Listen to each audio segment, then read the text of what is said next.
लाल की जय। बोलिए वृंदावन बिहारी लाल की जय।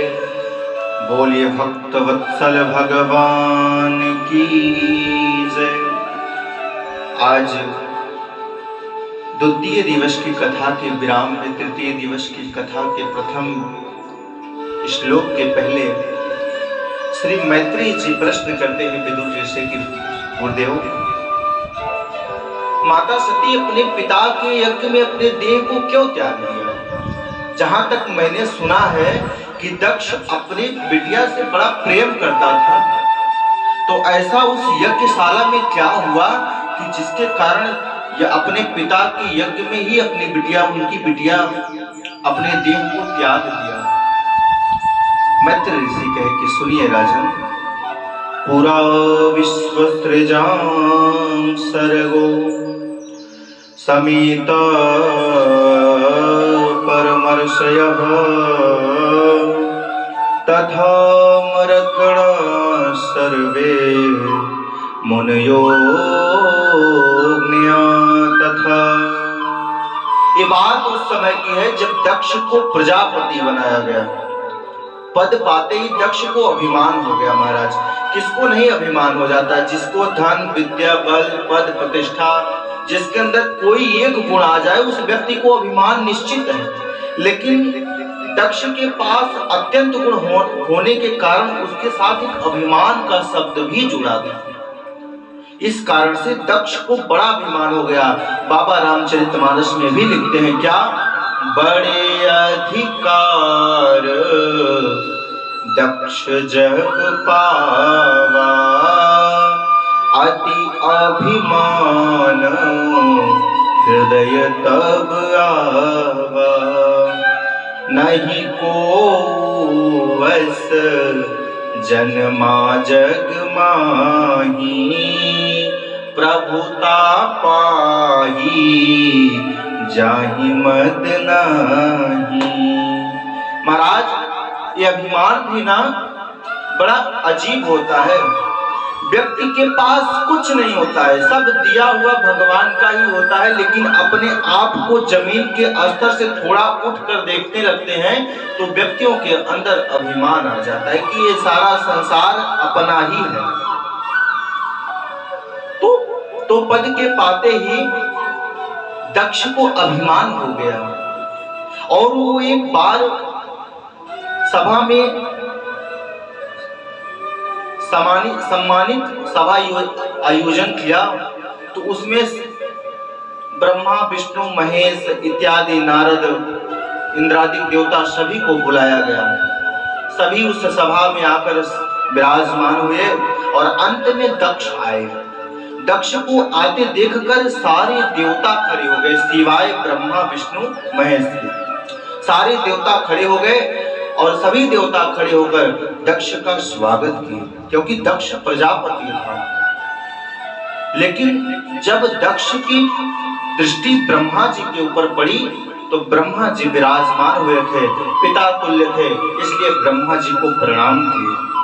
ब्रह्मा जी को प्रणाम करके जैसे ही दृष्टि शंकर भगवान के ऊपर पड़ी, दक्ष क्रोध से लाल हो गया और सारी सभा में दक्ष जोर जोर से कहकर सुनाने लगा कि मैं द्वेष बस नहीं बल्कि शिष्टाचार की बात कर रहा हूं। अयम तो लोकपालानां यशो घनो निष्पत्त्रयः,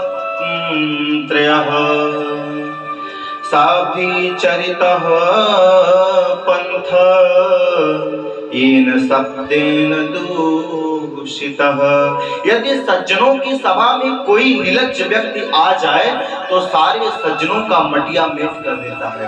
ऐसा शब्द, ऐसी कड़वी वचन बोलकर शंकर भगवान को इंगित करके सारे सभा के लोगों को सुनाने लगा दक्ष। सारे देवता इधर उधर देख रहे हैं किसको कह रहा है ये दक्ष। लेकिन जैसे सारे देवता इधर उधर देखने लगे, दक्ष बोले, अरे क्यों इधर उधर देख रहे हो? ये तुम्हें शिव नहीं अशिव तुमको दिखाई नहीं दे रहा है? सारे देवता ने कहा कि ऐसा आखिर क्या कर दिए हमारे शंकर भगवान जो तुमको मटिया मेट दूषित निर्लज्ज व्यक्ति समझ में आ रहे हैं। लेकिन कोई देवता प्रजापति दक्ष से कहने की अपनी क्षमता नहीं रख पा रहा है।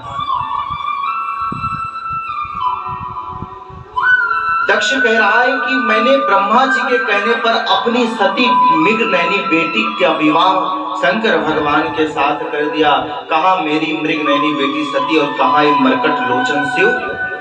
अनेक प्रकार से कड़वी बात भगवान शंकर को दक्ष सुना रहे हैं, लेकिन शंकर भगवान तो आत्माराम थे महाराज, कुछ नहीं बोल रहे थे, मुस्कुरा रहे थे।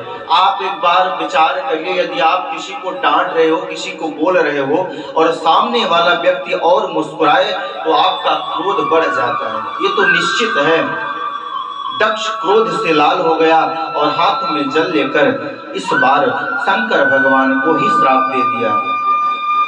कहा कि जितने भी हवन यज्ञ होगा उसमें शंकर को भाग नहीं दिया जाएगा।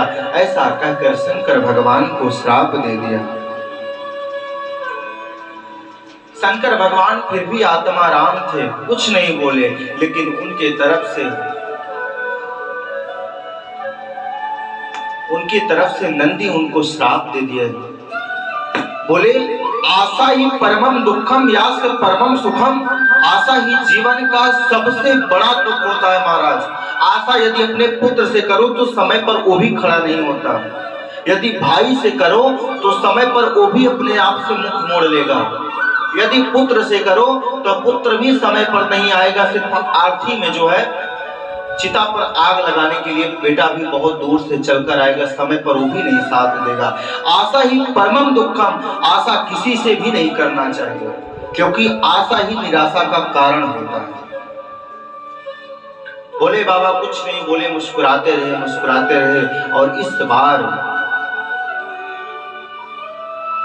नंदी बाबा का अपमान देख नहीं पा रहे थे, हाथ में जल लेकर नंदी भी इस बार श्राप दे दिए कि क्या दक्षो वत्स मुखो आचिरात, कि जब से तू आया है बकरे की तरह बड़ कर रहा है, जा तेरा मुख भी बकरे जैसा शीघ्र हो जाए। अब तो महाराज क्रोध से लाल हो गया दक्ष की यज्ञाचार थे भृगु जी महाराज। यजमान के श्राप को बर्दाश्त नहीं कर पाए और इस बार शिव गणों को ही श्राप दे दिया कि जितने भी शिव गण हैं सब पाखंडी हो जाएं। बाबा इस बार थोड़ा बाबा का मन खिन्न हुआ, क्योंकि बाबा को श्राप देने से बाबा को प्रॉब्लम नहीं थी, लेकिन उनके ही नंदी भृंगी जैसे सेवक के ऊपर श्राप दिया गया। तो इस बार बाबा को थोड़ा क्रोध आया, बाबा बोले नहीं। फिर भी जब नंदी ने देखा कि हम जैसे गणों को भी श्राप मिल रहा है, तब इस बार नंदी हाथ में जल लेकर ऐसा श्राप ब्राह्मणों के ऊपर छोड़ दिया महाराज, जिसका प्रभाव आज कलयुग में पड़ भी रहा है। क्या श्राप दिए? सर्वभक्षात् जोरित्यै घृतवीद्या तपोव्रता वित्तदेहेन्द्रिया रामा याचका विचरन्ति वह।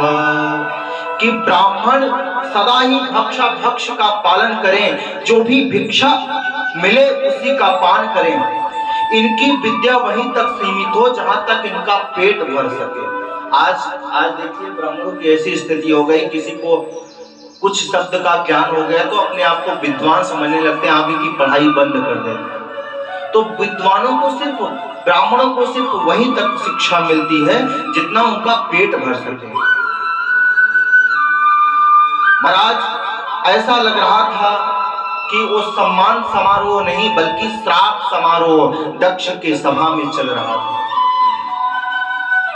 महाराज जब ऐसा शिवगणों ने ब्राह्मणों के ऊपर श्राप दिया तो बाबा बोले कि अब तो कुछ ज्यादा ही हो रहा है, ब्राह्मण तो हमारे बड़े प्रिय हैं। सभी शिवगणों को समझाकर बाबा कैलाश आ गए।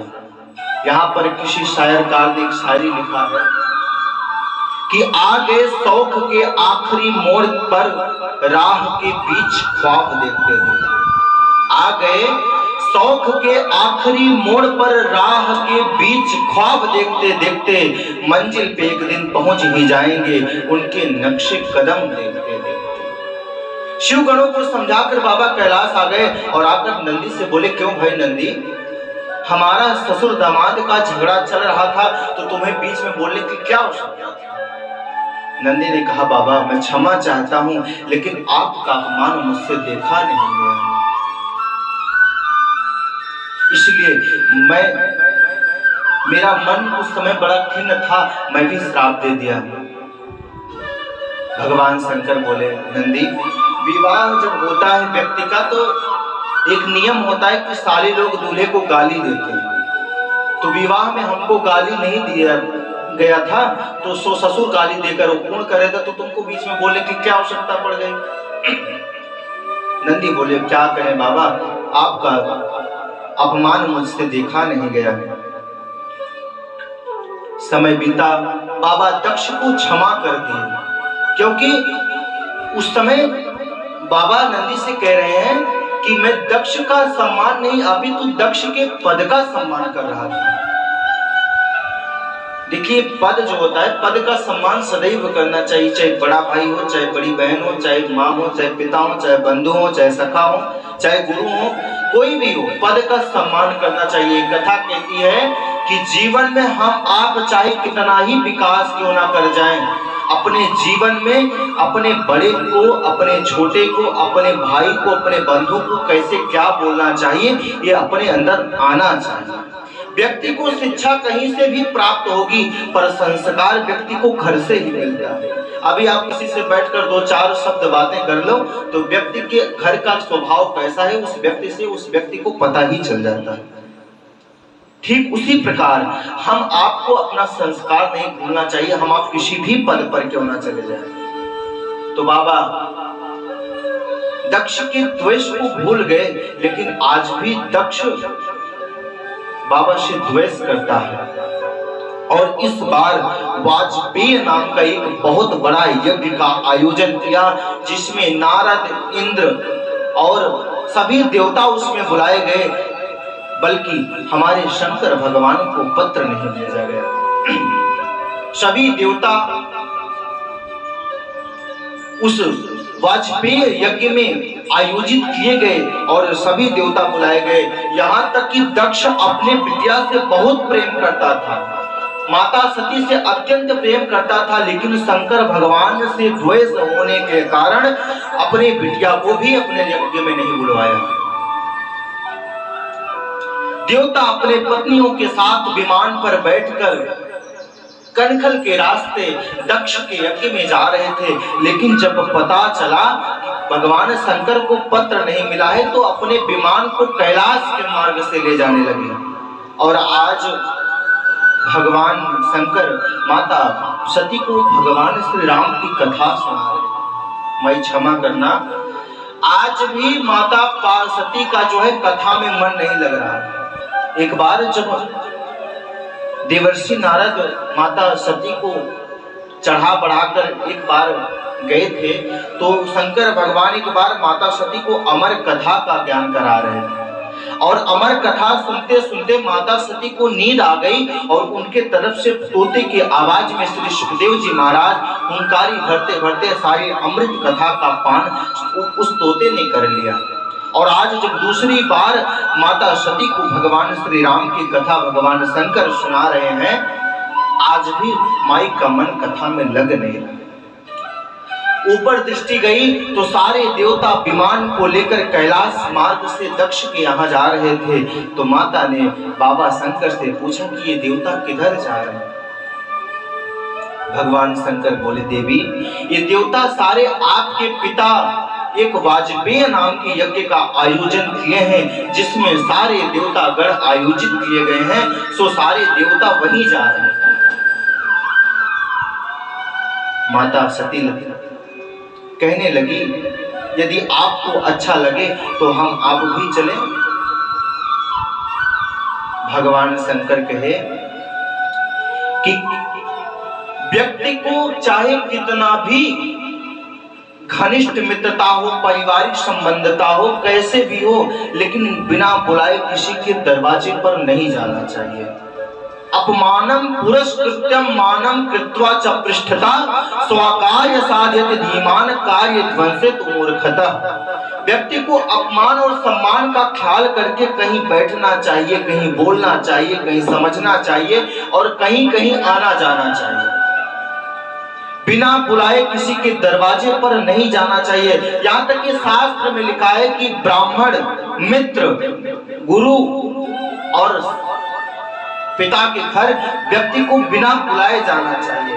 लेकिन जब वहां पर हमको आपको आभास हो जाए कि वहां जाने के बाद हमको आपको अपमान ही मिलेगा, तो वहां पर भी नहीं जाना चाहिए। ये शास्त्र कह रहा है, मैं नहीं कह रहा हूं, शास्त्र कह रहा है।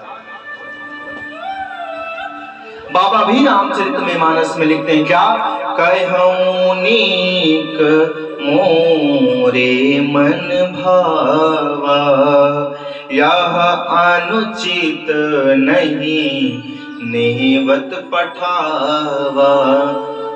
भगवान शंकर माता सती से कह रहे हैं कि देवी, बात तो तुम ठीक कह रही हो, जाना तो हम लोगों को चाहिए, क्या कोई पत्र आया है? माता सती ने कहा, नहीं, पत्र तो आया नहीं है, लेकिन पिताजी भेजे जरूर होंगे। आप ही कैलाश पर रहते हैं, कोई डाकिया पत्र लेकर यहाँ पहुंच नहीं पाया होगा, लेकिन हमारे पिता भेजे जरूर होंगे। कोई भी बिटिया अपने पिता का अपमान नहीं चाहती है, अपने पिता की बुराई नहीं करना चाहती है, चाहे पिता कितना ही दुराचारी क्यों ना हो। बिटिया सदैव अपने पिता का सर ऊंचा करना चाहती है। आज माता सती अपने पिता का पक्ष लेकर अपने पति से कह रही हैं कि हमारे पिताजी भेजे जरूर होंगे, कोई डाकिया यहाँ पर लाया ही नहीं होगा। भगवान शंकर बोले, नहीं देवी, आपके पिता इस बार गलती से नहीं बल्कि जानबूझकर आपको पत्र नहीं भेजे हैं, हमारे कारण आपको भी भूल गए हैं। मैया बोली, प्रभु, इसमें तो आपकी भी गलती है। यदि हमारे पिताजी सज्जनों के बीच में आ रहे थे, एक सम्मान समारोह का आयोजन उसमें कराए थे, तो आपको भी खड़ा होकर नमस्कार करने में क्या बुराई थी? हमारे पिता आपके पिता हुए, आपको भी तो नमस्कार कर लेना चाहिए। बोले, देवी, उस समय मैं ध्यान में मग्न था, मैं खड़ा होकर आपके पिता को नमस्कार कर लेता, लेकिन मैं आपको बताऊं, मेरा सिर गुरु गोविंद और विप्र ब्राह्मणों के अलावा मेरा सिर और कहीं झुकता नहीं, इसलिए मैं प्रणाम नहीं किया। और आज मैं आपको बताऊं कि मैं दक्ष का सम्मान इसलिए कर रहा था क्योंकि दक्ष को पद मिला था प्रजापति का, इसलिए, वरना एक ही क्षण में मैं उनको नष्ट कर देता। भगवान शंकर महाराज इतने सरल देवता है, इनके लिए ना तो कोई पूजा का विधान है, ना तो कोई नियम है। कोई भी आए, हर हर महादेव करके एक लोटा गंगा जल चढ़ा दे, बेल पत्र चढ़ा दे, भांग चढ़ा दे, धतूर चढ़ा दे, बाबा उसी में प्रसन्न हो जाते हैं। एक बार की बात, एक चोर था, एक मंदिर की दृष्टि पर उसकी नेत्र पड़ी तो देखा एक शिवलिंग स्थापित था भगवान शंकर का, उसके ऊपर एक पीतल का घंटा बना हुआ था। अब चोर की दृष्टि पड़ी कि इस घंटे को चोरी करना। उन्होंने अगले दिन समय निकाला कि ब्राह्मण कितना समय आते हैं मंदिर में, कितना समय पूजन करके चले जाते हैं। निश्चित समय भया, अगले दिन वो चोर जैसे ही ब्राह्मण देवता पूजा करके अपने दिव्य स्थान पर, रहने के स्थान पर गए, ठीक उसी समय चोर उस मंदिर प्रांगण में प्रवेश करके मंदिर के ऊपर घंटा उतारने का प्रयास करने लगा। घंटा की ऊंचाई थोड़ा ऊपर थी, इसलिए उतार नहीं पा रहा था। चोर ने सोचा कि अब बाबा का भी समय हो गया है मंदिर में आने का, तो कैसे इस घंटे को उतारा जाए। उस शिवलिंग पर चढ़कर ही वो चोर घंटे को उतारने लगा।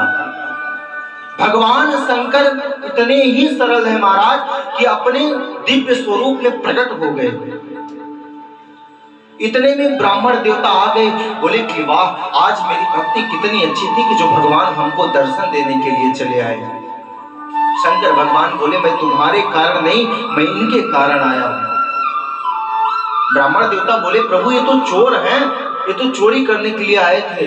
बोले चोर तो बाद में थे, आपने अभी तक मुझे धूप दीप नैवेद्य अक्षत फूल भांग धतूरा जल चढ़ाया, इन्होंने तो अपने आप को मुझ पर चढ़ा दिया। तो भगवान इतने सरल हैं कि जो पूरा जीवन मंदिर में भगवान की विनती कर रहा है, भगवान की प्रार्थना कर रहा है, भगवान की पूजा कर रहा है, भगवान की वंदना कर रहा है, उसके ऊपर तो बाद में कृपा की है, लेकिन इतना सरल है कि भगवान को सब पता था कि चोर चोरी करने के लिए आया है, सब पता था कि उस पर चढ़कर उस घंटे को उतारने वाला है, लेकिन भगवान इतने सरल हैं कि उन्हें लगा कि ये चोर अपने आप को ही मुझ में समर्पित कर दे रहा है, प्रसन्न हो गए। तो भगवान इतने सरल है महाराज कि जिसकी कोई तुलना नहीं। वही बात देवी से कह रहे हैं कि मैं दक्ष से प्रणाम तो कर लेता, लेकिन गुरु गोविंद के अलावा मेरा सर और कहीं नहीं झुकता। माता सती ने कहा कि स्वामी आप चलिए, आपको पिताजी माफ कर देंगे। सोचिए, जगत के पालन करता एक पिता माफ करेंगे, ऐसा सोच ही रहे थे। भगवान शंकर बोले बिगड़ी बात बने नहीं, लाख करे कर जोड़, रही मन फाटे दूध को, मथे न माखन हो। महाराज एक बार यदि किसी से बात बिगड़ जाए तो मन में गांठ हो जाती है, कभी पहले जैसा प्रेम रह ही नहीं जाता है। इसलिए कोई आपके जीवन में यदि एक बार उपकार कर दे तो उसके उपकार को कभी भूलना नहीं चाहिए। हम आप किसी भी पद पर चले जाएं, हम आपकी स्थिति कितनी भी नीची क्यों ना हो, कितनी भी ऊपर क्यों ना हो, लेकिन उसके उपकार को कभी मत भूलो। ये जीवन का एक सूत्र है। इसलिए देवी हम यही कहेंगे कि वहां जाना ठीक नहीं है, जहां पर निमंत्रण ही ना आया हो वहां पर जाना ही ठीक नहीं है। लेकिन आज माता सती भगवान शंकर का ध्यान न करते हुए, उनके सम्मान की बात को न रखते हुए, स्वजनों बहनों एवं अपने पिता से मिलने की हृदय में उत्कंठा जगी और आज भोले शंकर की परवाह किए बगैर माता सती अपने पिता के दक्ष के यज्ञ की तरफ चल दी। भगवान शिवगणों को नियुक्त किए कि जाओ तुम भी साथ में चले जाओ। आज माता सती जब दक्ष की यज्ञ में पहुंचती हैं, बाबा रामचरितमानस में क्या लिखते हैं, क्या पिता भवन जब गई भवानी, दक्ष त्रास काहू न सन्मानी, सादर भले ही मिली माता, भगनी मिली बहुत मुस्काता, राम सिया राम सिया राम जय जय राम। यज्ञशाला में पहुंचते ही माता सती को देखकर पिता दक्ष अपने मुख को ही मोड़ लिए। जो कि दक्ष अपने बिटिया से प्रेम तो करते थे, लेकिन सोचिए एक शंकर भगवान खड़े होकर प्रणाम नहीं किए, उसके द्वेष के कारण अपने बेटी के प्यार के संबंध को ही तोड़ दिया दक्ष। अभिमान आ गया था। अभी आप कोई सम्मानित व्यक्ति हो, उसको करोड़ों लोग प्रणाम करें सभा में, कोई एक व्यक्ति यदि प्रणाम ना करे तो उस व्यक्ति को, जो व्यक्ति प्रणाम नहीं किया होता है, उस व्यक्ति का ध्यान रहता है। लेकिन जो करोड़ों लोग प्रणाम किए उस व्यक्ति को उतना ध्यान नहीं रहता कि हाँ इन्होंने मुझे प्रणाम किया है। जो प्रणाम नहीं किए रहते उस व्यक्ति के हृदय में जगी रहती कभी तक इन्होंने मुझे प्रणाम नहीं किया। ठीक वैसे ही स्थिति दक्ष की थी। अपने बिटिया सती को देखकर अपने मुख को मोड़ लिए, ध्यान ही नहीं दिए कि मेरी बेटी आई हुई है। बिटिया सती सोची कि पिताजी यज्ञ में बिजी हैं, इसलिए मुझ पर शायद ध्यान नहीं दिए। आगे बढ़ी तो सादर भले ही मिली एक माता, माता प्रेम से सती को मिली और गले से लगा लिया कि बेटी मैं कब से तेरी राह देख रही थी, अभी तो आई। प्रेम से, और जो पहने थी भगनी मिली बहुत मुस्कुराता। महाराज मुस्कुराना भी ठीक है, लेकिन बहुत ज्यादा मुस्कुराना भी ठीक नहीं। कोई कोई होता है जिसे मुस्कुराकर किसी को पत्र नहीं भेजा गया हो, यदि वो आ जाए तो हमारे यहाँ एक रिवाज होता है, हमारे यहाँ कई जगह भी मैं देखा हूँ आप भी आ गए, ऐसा लोग कहकर मुस्कुरा मुस्कुरा कर पूछते हैं कि आप भी आ गए। ये क्या है? ये बहुत मुस्कुराना है। और मुस्कुराना होता है कि प्रेम से जिस व्यक्ति को बुलाया जाए, यदि वो व्यक्ति आपके दरवाजे पर आ जाए तो व्यक्ति गले में लगाकर उस व्यक्ति का सम्मान करके स्वागत करता है। लेकिन बहनें भी, भगनी मिली बहुत मुस्कुराता, बहनें भी मुस्कुरा कर मिली। माता सती अपनी माता से प्रार्थना करें कि मैया मैं एक बार यज्ञ की परिक्रमा करना चाहती हूँ, आपकी आज्ञा हो तो मैं एक बार यज्ञ की परिक्रमा कर लूं। माता सती को आज्ञा दिया गया। माता ने आज्ञा दिया, क्यों नहीं बेटी, जाओ यज्ञ की परिक्रमा कर लो। माता सती जब दक्ष के यज्ञ में आई तो देखी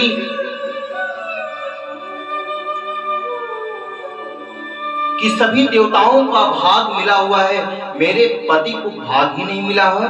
कतहु नदी की संभुकर भागा, कहीं भी शंकर भगवान के भाग को जब माता सती नहीं देखी तो क्रोध से लाल हो गई और पूरी सभा को सुना कर कहने लगी, क्या सुनाऊं सभापति सदल मुनिंदा, कहीं सुन जिन शंकर निंदा। जिन्होंने अभी तक शंकर भगवान की निंदा की है अथवा सुनी है, वो अपने कान को बंद कर ले, आज उन्हें अवश्य दंड मिलेगा। मर्यादा है, जिस सभा में शंकर की, हरि की और संत की निंदा हो, उस के अंदर शक्ति हो तो निंदा करने वाले की जीवा को काट लिया जाए। माता सती क्रोध से लाल हो गई। शक्ति है यदि वो तो अपने कान को बंद कर ले, क्योंकि आज जिन्होंने इस सभा में शंकर भगवान की मर्यादा की है उसे अवश्य दंड मिलेगा। वो तो मेरे पति ही नहीं बल्कि पूरे जगत के पिता हैं, और पूरे जगत के पिता की सभा में जिस सभा में निंदा हो उस सभा का विनाश तो निश्चित है। ऐसा कहकर माता सती अपने दाहिने पैर के अंगूठे से उस यज्ञ के सभा में अग्नि को प्रज्वलित कराकर अपने शरीर को उस हवन के कुंड में जलाकर राख कर दिया। बाबा भी रामचरितमानस में लिखते हैं, क्या अस कहीं जोग अग्नि तनु जारा, भयउ सकल मख हाहाकारा। माता सती अपने शरीर को जलाकर भस्म कर दिया। शिवगणों ने देखा कि माता सती अपने शरीर को जलाकर इस हवन यज्ञ में भस्म कर दिया, लगे विनाश करने। जितने भी संत देवता ऋषि मुनि आए थे सबको बुलाकर पीटने लगे। इधर देवर्षि नारद तो महाराज लड़ना नहीं जानते थे, अपितु लड़ाना और आग लगाना अच्छी तरीके से जानते थे। पहुंचे नारद जो शंकर भगवान के पास और बोले, प्रभु आपकी पत्नी सती अपने पिता के यज्ञ में, दक्ष के यज्ञ में यज्ञ को देखने गई थी। दक्ष ने माता सती को धक्का दे दिया और उसी दक्ष के यज्ञ में जलकर वो भस्म हो गई। बाबा क्रोध से लाल हो गए, अपने जटा से एक केश निकालकर जमीन पर पटके वीरभद्र प्रकट हो गए और उन्होंने कहा, क्या आज्ञा है? शंकर भगवान बोले, सारी यज्ञ का विध्वंस कर दो। आज चले हैं वीरभद्र चले हैं आज, और दक्ष के सभा में पहुंचे तो बोले, पकड़ लो जितने भी अत्याचारी इस भगवान शंकर का द्वेष किए हैं, भगवान शंकर का द्वेष किए हैं, भगवान शंकर की निंदा किए हैं, पकड़ लो, कोई भी भागने ना पाए।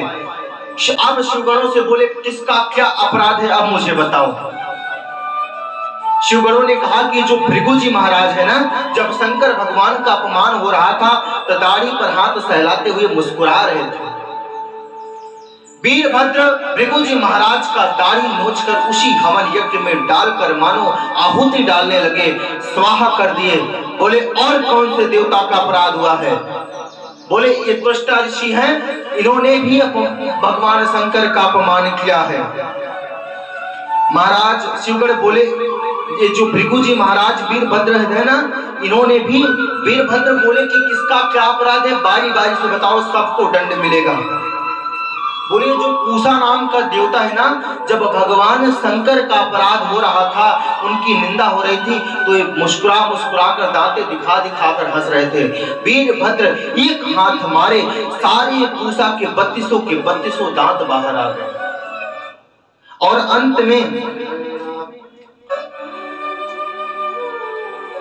दक्ष के गले को काट कर मानो जैसे पूर्ण आहुति यज्ञ में नहीं दिया जाता है, ठीक उसी प्रकार दक्ष के गले को काट कर वीरभद्र मानो पूर्ण आहुति यज्ञ में हवन कुंड में डालकर पूर्ण आहुति कर दिए हो। ऐसा काट कर दक्ष के गले को डालकर उस हवन यज्ञ में पूर्णाहुति किए।